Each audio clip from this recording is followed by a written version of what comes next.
Summer's almost here. Yay, right? So, when's the last time you tried on your swimsuits and summer clothes? If you could get back into summer shape in one visit, would you do it? Here's Dr. Brian Strand for Sonobello to explain. It really is quite remarkable. Sonobello doctors use a technology called microlaser fat removal, and the results are amazing. We customize your procedure to accomplish your goals. Just share with us the problem areas where you'd like the fat in inches removed. And in one visit, they're gone permanently. I can't tell you how often I hear clients say how many years they've been trying to diet and exercise those inches away. And we did it in one comfortable visit. It's time to get your summer on. Visit any of our Sonobello locations across the U.S. and right now you can save $250. Visit sonobello.com/save. sonobello.com/save. That's sonobello.com/save. Enjoy basketball, soccer, and all your favorite sports like never before at BetMGM. Sign up using bonus code LIBERTY and your first wager is risk-free up to $1,000. Plus, when you register with BetMGM, you'll get instant access to a variety of parlay selection features, live betting options, player props, and daily boosted odds specials. Download the BetMGM app today or go to BetMGM.com and enter bonus code LIBERTY and place your first wager risk-free up to $1,000. Now you're winning with the king of sportsbooks. Visit BetMGM.com for terms and conditions. Must be 21 years of age or older to wager. Pennsylvania only. New customer offer. All promotions are subject to qualification and eligibility requirements. Rewards issued as non-withdrawable free bets or site credit. Free bets expire 7 days from issuance. If you or someone you know has a gambling problem, help is available. Call 1-800-GAMBLER in partnership with Hollywood Casino Morgantown.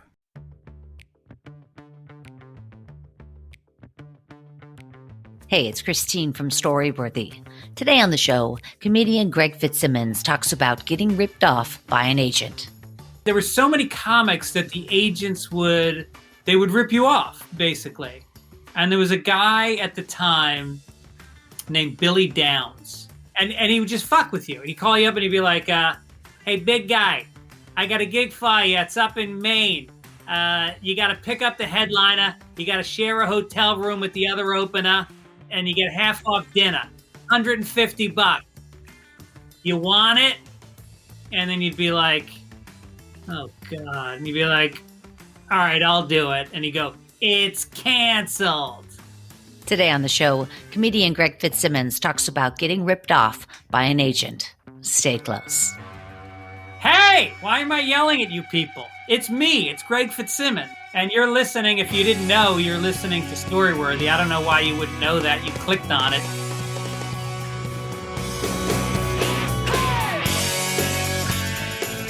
Welcome to Storyworthy. My name is Christine Blackburn, and I'm coming to you from Los Angeles, California. Whether you're a longtime fan of the show of over 10 and a half years, or you're a first-time listener, welcome to Storyworthy.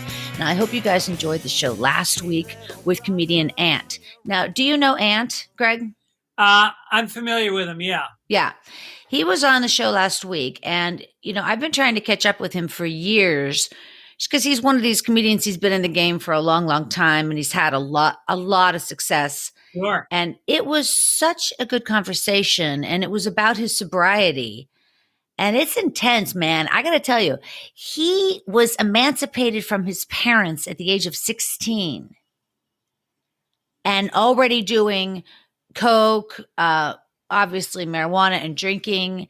Do you remember, Greg, because we're about the same age, do you remember back in the 70s how everybody had a bar in their house? Oh, yeah. Yeah, we had a bar in our house. What was that all about? It was unbelievable. And, of course, as a kid, you would take a shot and add a shot of water. So your parents would have a dinner party and everybody would think that they were cheap because they were serving such watered down drinks.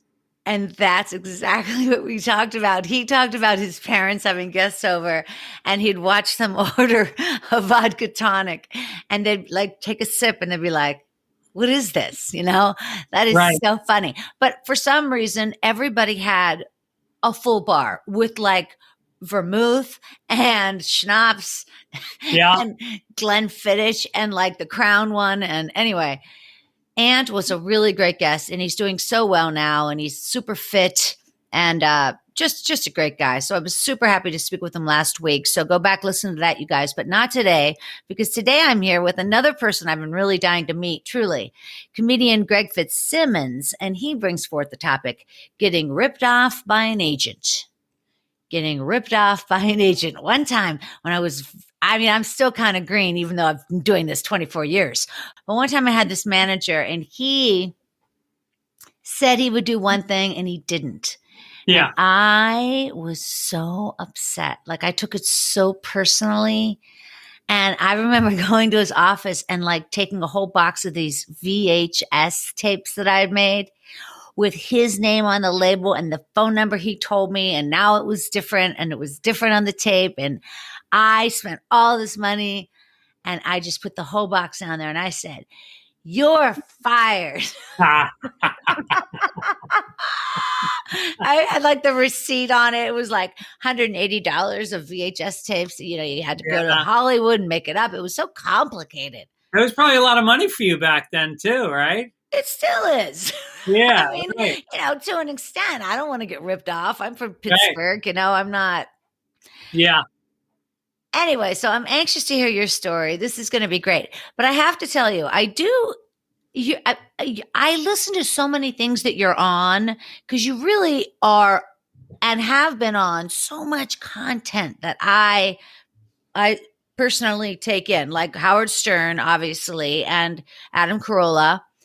And right now you're doing 4 different podcasts. No, 3. I thought your Sunday papers went to Thursday. Yeah, we ended up dropping Thursday. It was too much. I was trying to write a script, and I realized I was spending all of my time doing pod. Plus, then, you know, like you said, I'm doing other people's podcasts on top of it, and it was just getting to where I was sick of my own voice. No, listen, I mean, I'm not sick of your voice, but you have been on a lot.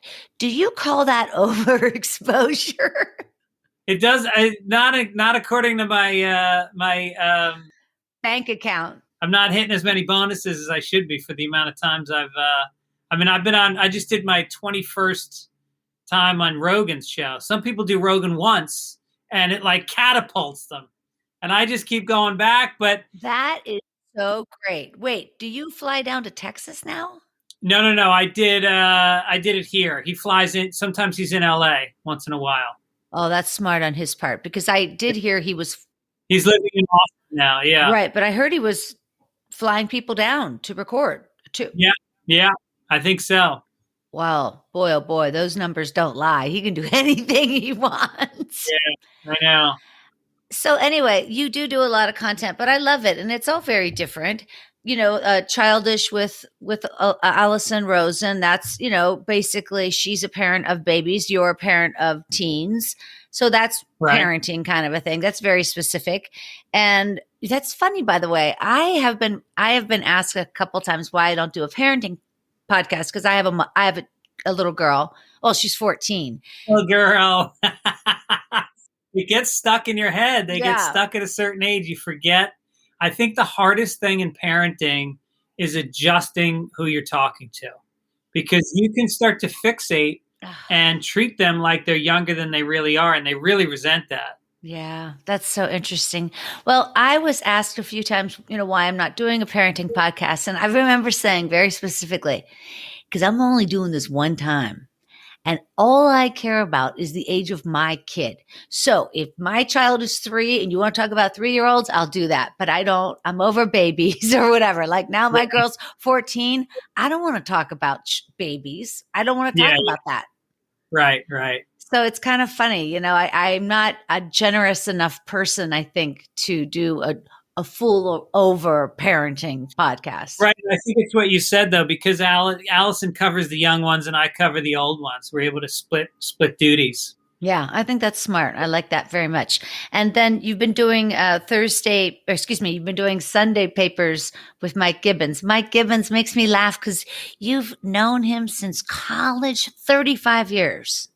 Yeah, we've been best friends for a long time. He was my best man. I was his best man. And, you know, we live right near each other. Our kids are the same. Our daughters are really good friends. And our fathers were friends back in the Bronx, back in like, the 50s. Wow. Yeah. That's amazing. That's so Yeah. interesting.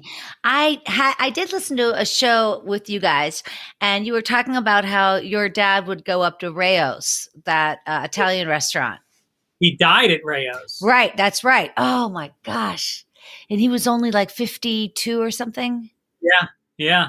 Shit. That is my father. You know how existential it is to outlive your father and to be at an age that he never got to? And you picture him as dad. You're looking up to him. You're watching him get old. And then to think I'm older, it's trippy. Yeah, that's very odd. 52 is very young. Yeah. It made me think of, I had this girl on my podcast before, Rena Strober. I don't know if you know her. She's a singer, a Broadway singer, and just an amazing talent. She was at Rayo's. She told her story on this show. She was at Rayo's and she was singing when somebody got shot and murdered in the club, right? In like the front of the room, and she was in the back. Yeah. And when they went and interviewed everybody in the restaurant who was there, like witnesses, they would all begin their testimony with, the girl had just started singing. And it was Rena, she was the one who was performing. Yeah. When the guy got shot, and then I heard the gunshot. Yeah. And so she became like the girl who was singing. And then they did big articles on her. Yeah. I mean, it was memorable, very memorable. Well, it's interesting because they didn't have a stage there, but what would happen is people would eat dinner, and then the guy who was the manager, why am I forgetting his name? Tony. Can't remember his name. No, we should have been.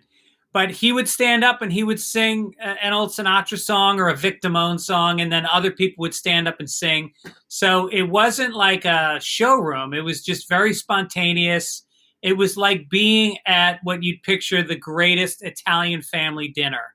And the food is amazing. That's exactly how Rena described it. And it's just, it just sounds so Sopranos, Yeah. Well, you can't get a reservation there. It's literally, you got to know somebody to get a table. And the people that have tables, like my father had a table, wow, which meant the first Tuesday of every month, he had a table. And that's how all the tables worked. There were regulars, and they got a 4-top or a 2-top, depending on who they were. And if you were like, I heard stories about Sylvester Stallone showed up one night, wanted to walk in, and they were like, sorry. Like, they didn't give a shit. Wow. And your dad was kind of famous in town. I mean, everybody knew him. They would yell out and stuff. Is that right? Yeah, he was a big radio announcer, like us. I went into the family business. And did they call him Fitz as well? They called him Fitz. And we had season tickets to the Mets and the Giants. And we'd go, every time we were in a crowd, people yell, hey, Fitz, hey, Fitz. And it was like the coolest feeling. Like, my dad is such a cool guy. He'd go into any bar. It was always, he grew up in the city. He lived there his whole life. And he was just like probably the most charismatic person that I've ever known in my life. He just lit up a room. Everybody loved him. Wow. Did he ever go into any politics at all? He was always on like he was a member of the Friars Club, and he was the scribe, which was like, he was on the board of governors, and he was in charge of writing the letters to the members and then he belonged to a country. When he made some money, he joined a country club. And then of course he had to get on the board of that. Like, he loved that. He loved running things and being involved. Yeah. Yeah. I love that. Because, there's the people that lead and the people that follow, and he was a leader. Yeah. I love that. He was a leader. He was a real alpha, and he treated everybody the same. But, it was tough though, because he was an alcoholic, and when he came home, it was a different experience than what you saw him like in public. When he came home, it all came crashing down. Oh, and he got very dark, and he isolated in his den, and he just read, and it was more fun to be out with him than it was to be home with him. That's interesting. Yeah. Back then it wasn't, getting mental health care wasn't popular. Now I feel like, you could pop a couple of Prozac, clear that right up. I mean, maybe not, but. Well, I think he had some real damage. He'd had some real trauma as a kid, and I think he didn't want to deal with it. And, he died young because he smoked 3.5 packs a day and drank every day, and he just wore himself down, basically. Was the smoking in the house, right? Yeah. Oh my God. Our house, it was the 70s. We had shag carpets. We had paisley curtains and paisley couch, and everything would have wallpaper too. Wallpaper was crazy. Wallpaper and stucco. And my mom embraced it. It was like the set of Mad Men. It really was like the set of Mad Men. As a matter of fact, that is so cool. Dan Draper's house in Mad Men was Ossining, which is the next town over from Tarrytown. So that train ride into the city was the same. The decor was the same. The drinking, the smoking, and driving in the car. I mean, we'd be in the car with the windows up in the winter, and my mom would be smoking too. Oh, I had fucking asthma. Oh God! Did they not associate that? No. Are you kidding? Well, it was like how nobody even thought getting sunburned was a problem. We all purposefully got sunburned. Yeah, we didn't use sunblock. Hell no. We laid on silver blankets. Are you Irish? No, Italian. Oh, really? Well, Blackburn is Italian? Dude, I'm American at the end of the day. Oh, okay. You know what I mean? Yeah. I mean, my father is English, right? Blackburn, Lancashire, the Blackburn Rovers, maybe. Anyway. Right. But my mother was Tassadori, so that was the Italian part. And but I'm from. Was she a good cook? My mother, because see, I grew up, the youngest of 6, and so there were 8 of us in a 1,000-foot house. So she would have to put a box of pasta and a can of tomato paste and duct tape, and then she would make the food somehow and feed 8 of us. Yeah. Wow. If she'd had the ingredients that she, that make a good meal, I think it would have been a little different. She could have done it. Yeah, but she didn't have the time. The time, the money. It's all right. It's all good. Yeah. So now she's 85 and she makes lasagna. So there. Yeah. Oh, that's nice. Does she live in Pittsburgh still? Yeah. Same house I grew up in. People don't leave Pittsburgh. No. Pittsburgh, do you know it's the oldest city in America? Did you know that? I thought I would have said Philadelphia. Well, Philly's got a lot of colleges, and I guess Pittsburgh does too, but Philly's got a ton of colleges, and people seem to stay there. There's a lot of yuppies. Yeah, but what does that have to do with the oldest city? It's that people don't leave. Nobody moves out. Right. But were you they just right? No, I know what you're saying. I have all my brothers and sisters are there, but I'm saying when you said the oldest city, what does oldest mean? Oh, you mean chronologically? Age, oh, population. Yeah. Sorry, I did know that. Yeah, I did know that because Allegheny County, where I'm from, has more senior citizens than Dade County in Florida. Wow. A lot of senior citizens and a lot of retirement homes and stuff like that. Yeah.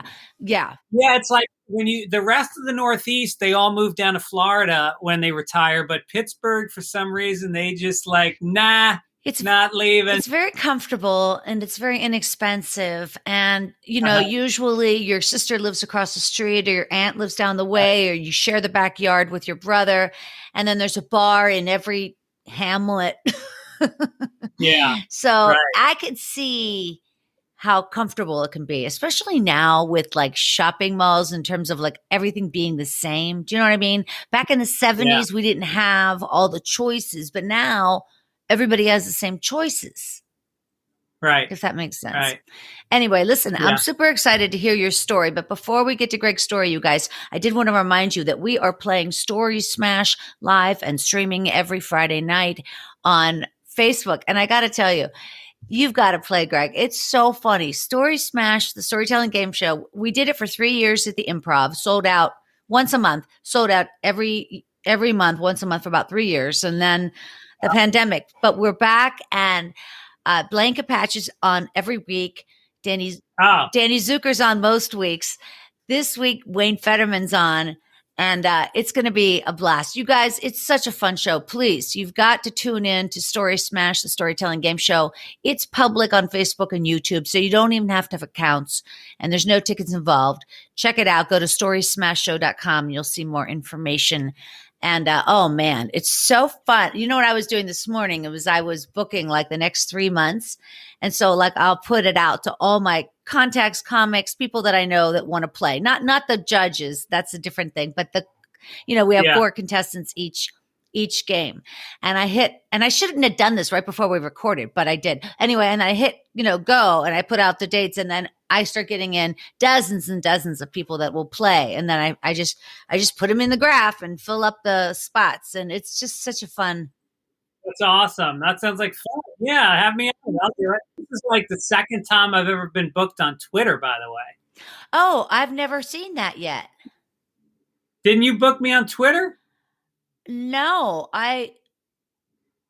oh yeah, I did. You did? Yeah. Yeah. Sorry. Right. I told him such an idiot. All right. Anyway, you guys, I'm so excited. He's here right now. You've heard him talking. Greg Fitzsimmons. He is the host of the hugely popular Fitzdog Radio. That's the #1 podcast, Fitzdog. Yeah. Right. That's the baby. That's your ground control. That's the base right there. And that's the blackish. Before there was grownish, before there was couple-ish.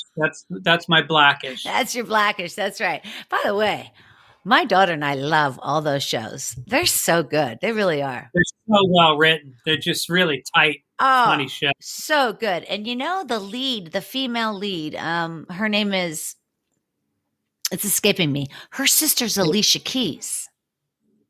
No kidding. Yeah, they're sisters. Wow. Can you believe the talent in that family? Yeah. Anyway, I love that show. Then, like we talked about, you've got the other shows, Sunday Papers with Mike Gibbons, and then you also have Childish with Allison Rosen. And you have been a regular on Conan O'Brien and Jimmy Kimmel, and you've had more than 50 visits to the Howard Stern Show. That is like, I love Howard so much. There's that core of people who have been with him, and that's me. I've been with him since he was always huge in Pittsburgh. 87, that was like 88, all those years. Yeah. Yeah, I don't know why, but I can remember going down and doing shows in Pittsburgh and like selling everything out, and they were all like, Baba Booey, hey now. It was like, we still do that. Yeah. I still do that. Yeah. So does that ever become not special? No, I love it. I mean, there's no better fans than Stern fans. There's no better crowd than a Stern crowd. And I mean, I remember I did Carnegie Hall with Artie Lang one time. And so I think Jim Florentine went up, and then somebody else went up, and then I went up. And I mean, I'm from New York City. So to be standing on stage at Carnegie Hall was like mind blowing. Forget it. So I do like 2 jokes. It's going great. And then the door opens in the back, and Howard Stern enters, and he walks down the aisle, down to the front. And of course, nobody's paying attention to me. Just this roar. Ah! Everybody's going nuts. And then he sits down, and then I had to deal with it. So I made fun of him for a little bit, and then I got back into my set. How do you pick up the pieces there? I actually love that. I'm like Mahomes. I like when the play gets broken up and you got to improvise and scramble a little bit. Patton Oswalt told me a story similarly once. He was hosting the Golden Globes or SAG Awards, something, and he's on stage and he's trying to tell these jokes, and then Brad and Angelina walk in. It's over. Yeah. It's over. Yeah, it's over. I remember Patton got attacked by an audience in Pittsburgh once. Did you ever hear that story? No, I didn't. It was while Bush was in office, and he was doing Bush jokes. And I guess Pittsburgh can skew a little conservative. Sure. And they went nuts, and they like charged the stage. They had to like hide in the manager's office for like an hour until they got rid of people. Yeah. That's terrifying. I know. Wow, I'm going to ask about that. That's I play tennis with Matt a lot, his brother. Oh, really? Yeah. Yeah. He's so good. He's such a good player. Forget it. But he's also much bigger than me and stronger. So Yeah. as long as he doesn't bagel me, I don't care. Right. Do you play tennis? I play paddle tennis down at Venice Beach. Oh, yeah. I was going to ask you that. I actually heard that, and I was going to write down pickleball because I play pickleball. Not pickleball. No. It's the same court. It's the same size court, but the ball is different. Yeah, it's a tennis ball. You guys play with a wiffle ball, right? Right, and yours is a deflated tennis ball. Yes, you put a hypodermic. It's so funny because every paddle tennis player has a hypodermic needle in his bag to pop the ball. And anyways, why do you have a fucking hypodermic needle? I never knew that. Yeah, that's how you get the air out. I never knew that. That makes me laugh. I thought it was just like a ball pump. Yeah. But I guess there's no hole there, is there? No, you got to pop it right on the seam. You go right in the seam with the needle, and then you squeeze the ball. Wow, that's pretty cool. That I've played down there as well, paddle tennis. That is like, I mean, for me being from Pittsburgh, and even though I've been here for 24 years, that's like to me like the most iconic thing you can do is play paddle tennis in Venice Beach, California. Like, how fucking lucky are we to get to do that? I know. And I feel like that every time, especially in the summer. Good. Because I live like less than a mile from the beach. So me and a buddy will jump on some beach cruisers, go on the court, play a few sets, dive in the ocean, ride some waves, head home. I got an outdoor shower, jump in the hot tub, do some grilling that night. And you're just like, there's not a day that's bad. There's nowhere in the world I'd rather go than be right here right now. Isn't that the truth? So it's like, would you want to go on vacation to do those things? Yeah. Why would you leave? Right. What part of LA do you live in?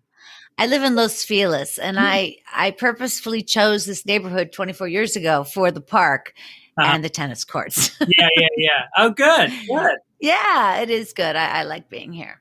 Anyway, so you also were recently seen in the hit Netflix series Santa Clarita Diet, and you co-starred in the Emmy Award-winning FX series Louie. Louie. Was that the Louis C.K.? Was that the Louis? Wait, what? Yeah. It was Louis C.K. Yeah. Yeah, it was his FX show. That's right. Interesting.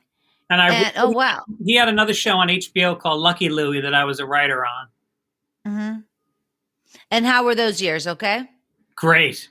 The best. He never whacked off in front of you. Stop it. I'm so sorry. Stop okay, I'm moving on.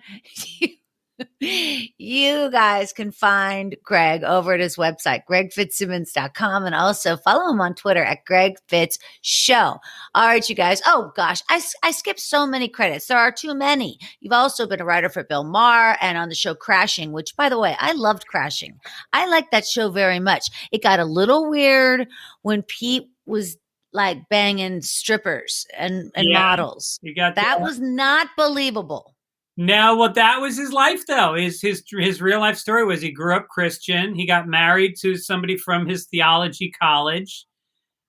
And then when they split up, he went kind of nuts. And, he caught her banging a guy. Like he saw it with his eyes. And then the couple tried to rationalize it. Like his girlfriend tried to say, well, look, I know this is bumming you out, but let's just sit down. Yeah.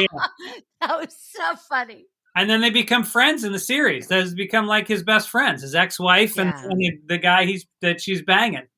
And Lauren Lapkus, forget it. Brilliant. Great. Yeah, she's fantastic.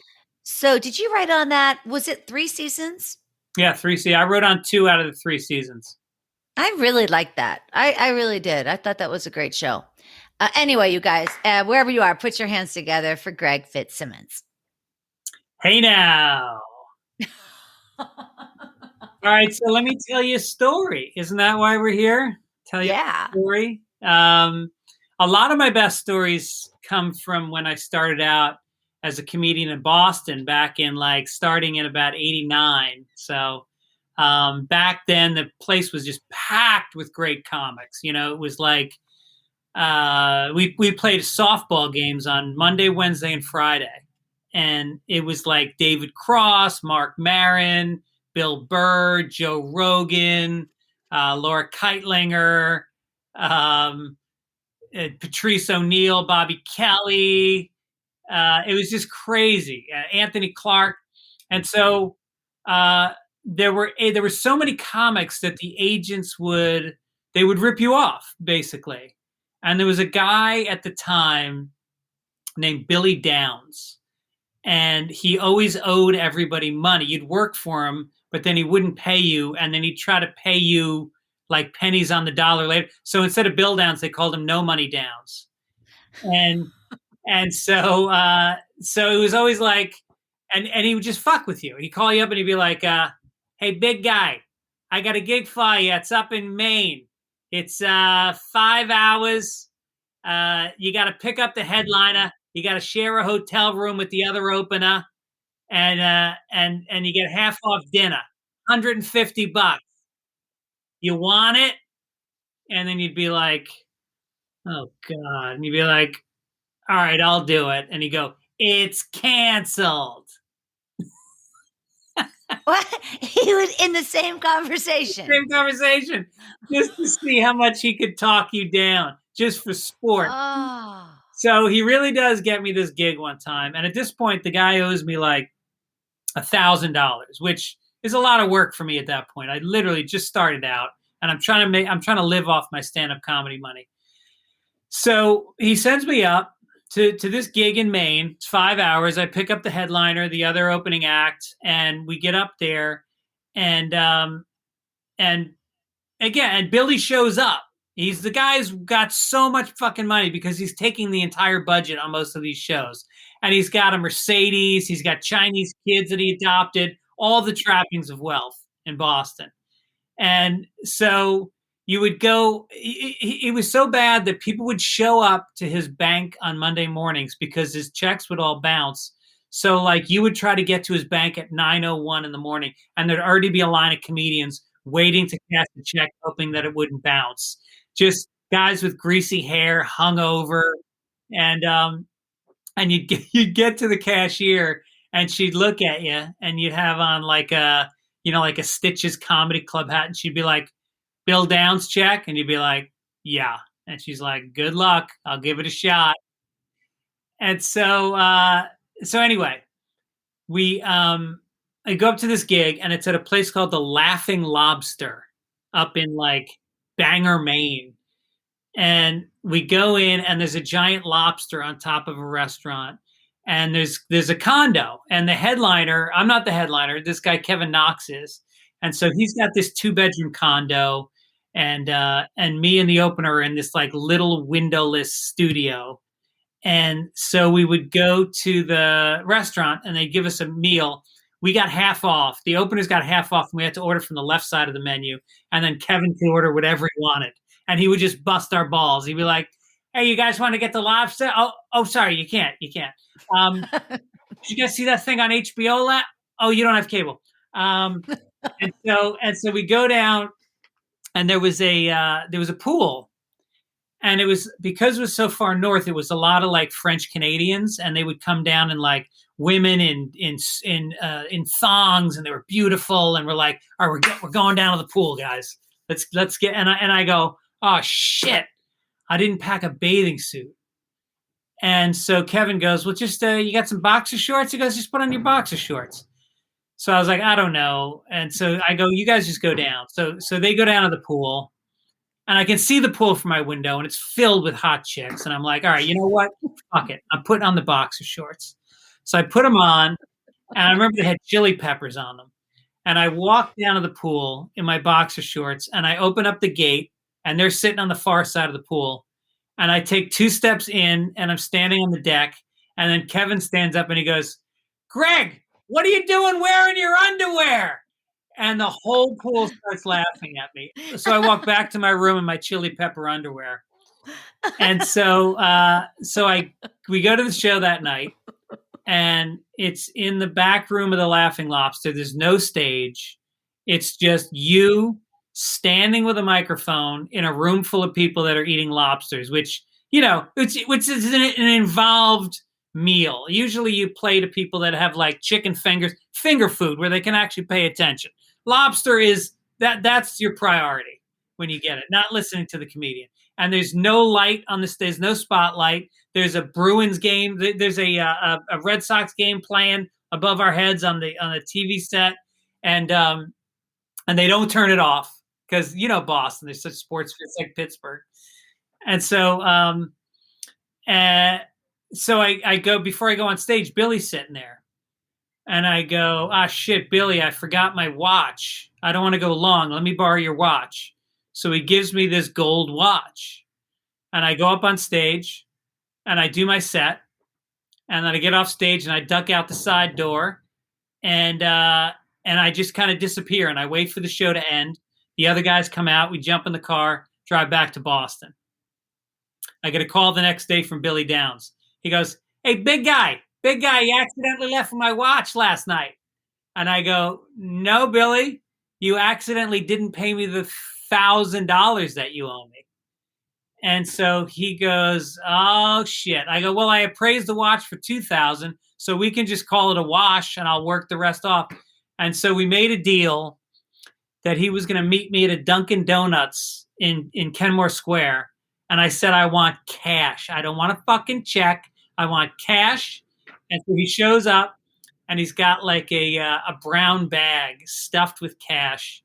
And he hands it to me. It's all like fives. He was like busting my balls. It's all like fives and ones. And so I get the money, and he goes, "That's pretty good, big guy. You got me." I was like, "Yeah, thanks, Billy." Like, there was a respect for the scam. He respected the scam. And then as he's walking out, he looks at me and he goes, "What are you doing next weekend, big guy?" And I go, "Nothing. I'm open." He goes, "You want to do Uncle Nasty's down in Providence? It pays $75. And I was like, "Fuck yeah, man. I've never done Uncle Nasty's. I've always wanted to. I'm there." And then did he say canceled? No, he didn't say. That is unbelievable. Did you really appraise it? What kind of watch? It was a gold. I don't know if it was a Rolex, but it was like a nice. This guy, he had like a big ass Mercedes, like a 5 Series Mercedes, and that was the thing that a lot of the comedians got to them, was that he flaunted it, and that he had somehow having adopted Chinese kids was like a sign of wealth. It was like having a Rolex. Like he owned them, like he collected them. Yeah, right.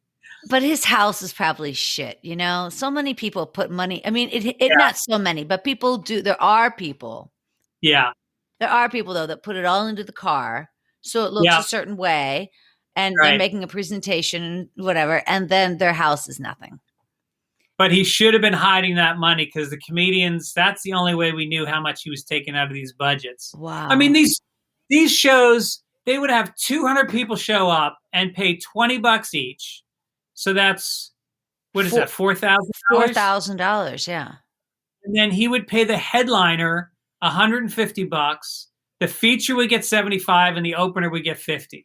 And all the rest went into his pocket.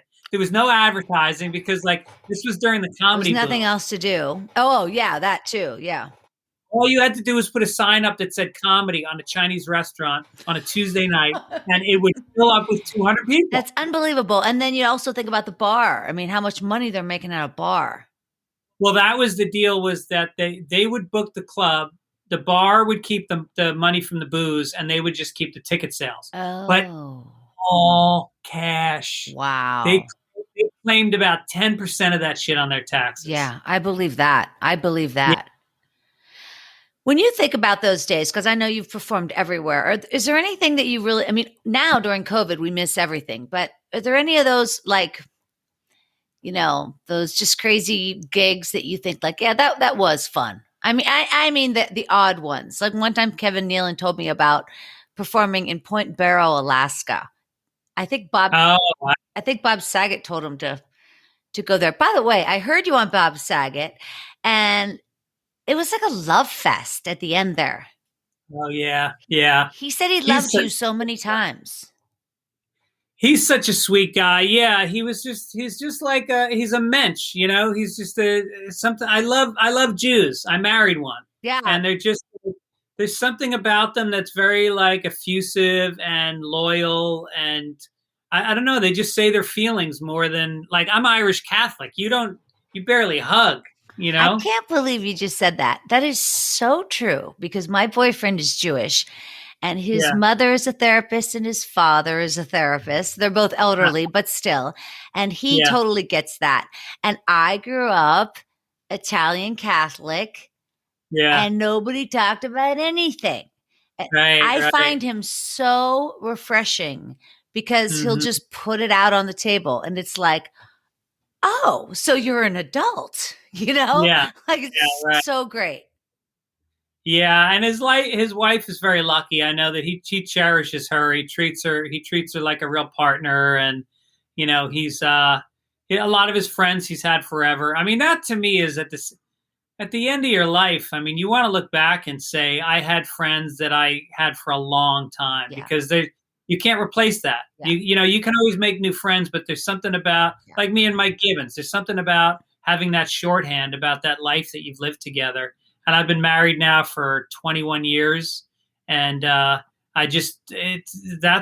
the thing I value in my life more than anything else. Yeah. Well, that is, and that's at the end of the day, all there really is, because you and I both know people that are, you know, more than millionaire. Maybe not more, but have a ton of money and are completely not happy people. I mean, at the end of the day, it isn't about that. It can't be about that. Now, that being said, I want a washer dryer. I don't think that's that much to ask.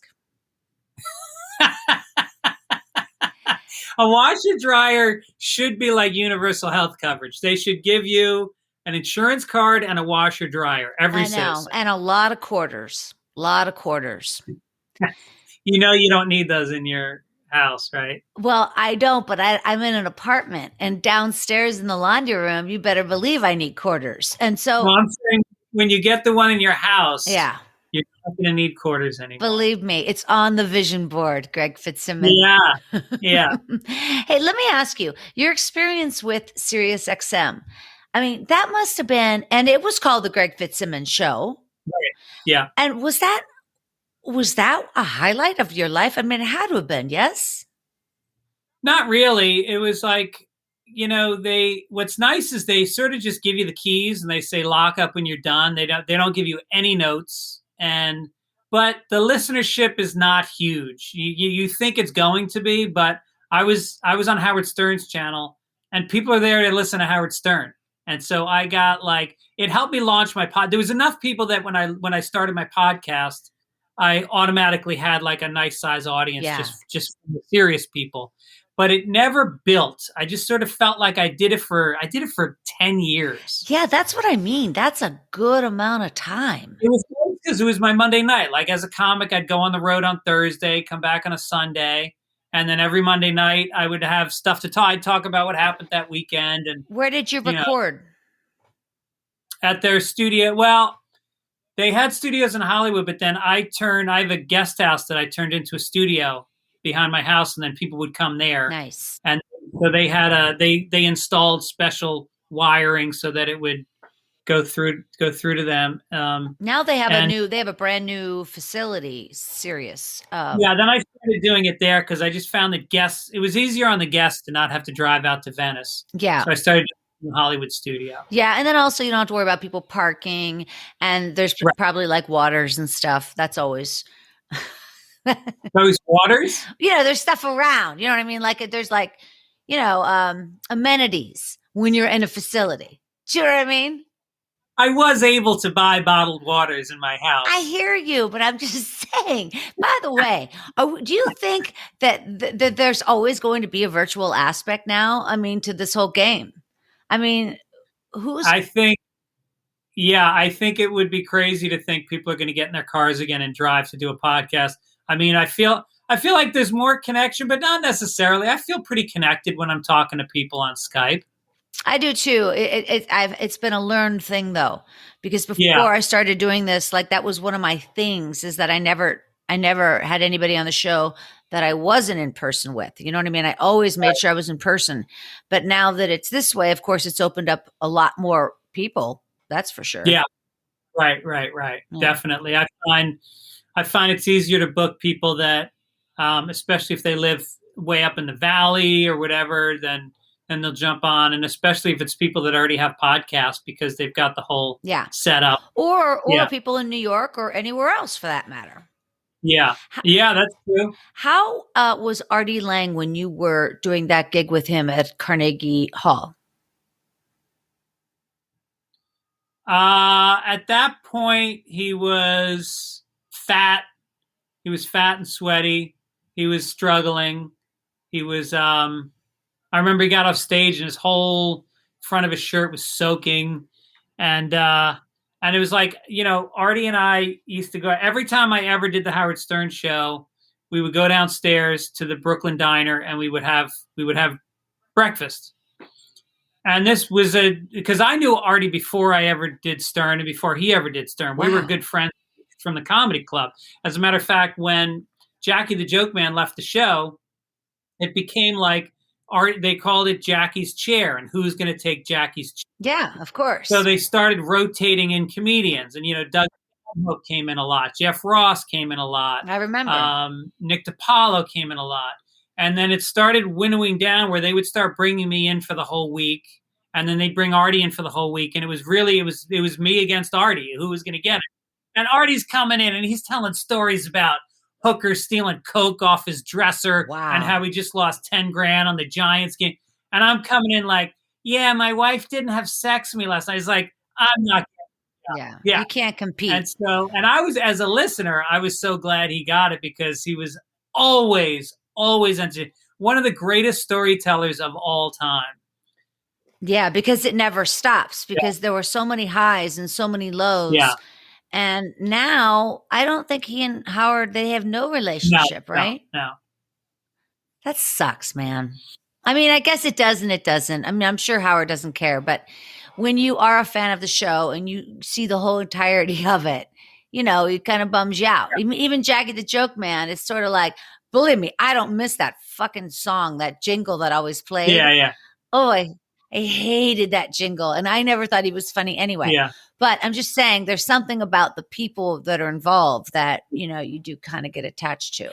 Oh, it's very intimate. I mean, listening to that show, I mean, I'm always like pulling up to my house and staying in the car for another 10 minutes because, definitely. Even guys like Bobo, I still find interesting. I still like Jeff the Drunk. Any of the Whack Packers. I mean, I know. I mean, it's just like, each person's relationship to each other, and they all know how to play that up. And, when Marianne from Brooklyn calls in, that the energy is about to explode because of. I love her so much. And I do love when they do the cuckoo in the background. Right. And I also would never turn off Wendy the retard. She's just so genuine. Yeah. She's very genuine. Yeah. Yeah, I absolutely love the show. I still listen to it constantly, although his schedule is so funny now because, obviously you can do anything you want. So he's on like 6 days a month. Well, it used to be 5 days a week for 5 hours a day. And now it's ridiculous. Now it's 3 days a week for 3 hours a day. So guys like me don't get brought in anymore. You don't see follow. I mean, Colin Quinn once in a blue moon, Dave Attell once in a blue moon, but otherwise there were like 10 of us that used to come in on a regular basis, and there's just no space for that anymore.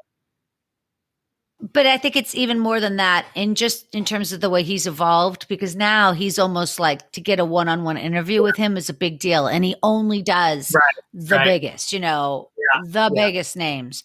And so it's sort of changed. So now it's like Whack Pack and then flipping who's been on? Lady Gaga. Yeah, it's going to be big. And it's always going to be really interesting, too. I'm trying to think. Oh, Tom Brady. Jesus, that was incredible. Did he have Tom Brady on? Yeah, that he changed around. People were thinking it really just about a month ago. And it really had an impact on how people thought of him, because a lot of people hated him before.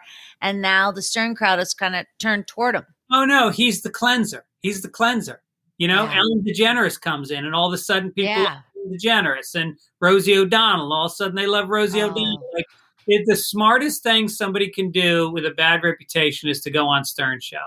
Yeah, I love Rosie O'Donnell. I really like her a lot. You just said that to me in a way that you don't like her. No, I mean, all these daytime queens. I worked for Ellen DeGeneres. I was a writer for the first 2 seasons of that show. Wow. Yeah, picked up a little hardware from that. I see. Oh my God, 3 Emmys. Gosh, you have 3 Emmys from the Ellen DeGeneres show. I didn't even mention that. Listen to me. Sorry. There's 4. I gave one to my mom. Oh, that was nice of you. But they're evil people, They're just the whole facade is gross. And I know people that worked on Rosie, and it's the same thing. That bums me out. Yeah, but you're nice. I know, but it still bums me out. And I definitely know that I can get really agitated when people don't move. Listen, now I'm showing you my true side. No, when somebody's trying to help me out and they're not moving quickly enough, I get I lose patience because I think that they know what I know. And it's not fair. I know that. So, interesting. I know it's not right. I know it's not right. But sometimes it's like, do I have to do everything myself? And it's like, no, you just have to fucking let go of some power because you're going to get a better return anyway, Right. So I'm learning. Yeah. Anyway. Hey, I'm really happy to talk with you, man. Really, this has been a lot of fun. Yeah, it's really good to meet you. I feel like I made a good friend today. Yeah, thanks. And I'll definitely get you on Story Smash. Oh my gosh. Pee your pants laughing. I can't wait. I'll book you right away. Okay. All fantastic. Right. Thanks so much, Greg. Listen, you guys, make sure you follow Greg over there on Twitter at Greg Fitz Show, and then follow me over there as well at Storyworthy.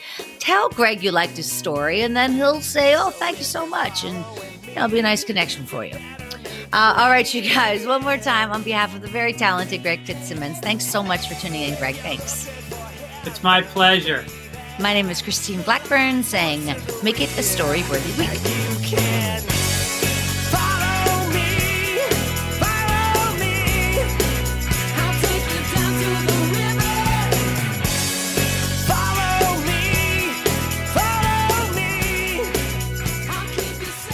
Thanks for joining us on the Storyworthy Podcast. We'll be back next week with all new stories. Subscribe to Storyworthy on iTunes and visit the Storyworthy website at storyworthypodcast.com.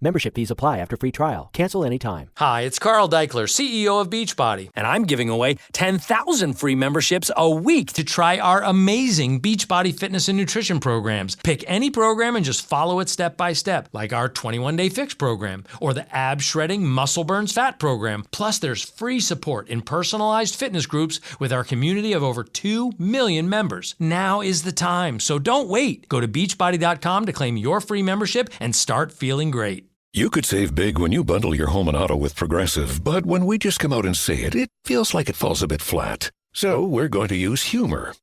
But we don't want to insult your intelligence, so nothing too goofy. And we need to avoid any polarizing topics. Oh, and it has to be about how you can save big when you bundle your home and auto with Progressive. You know what? Maybe humor is a bad idea. Yeah, it's never going to work. Progressive Casualty Insurance Company and Affiliates. Discount not available in all states or situations.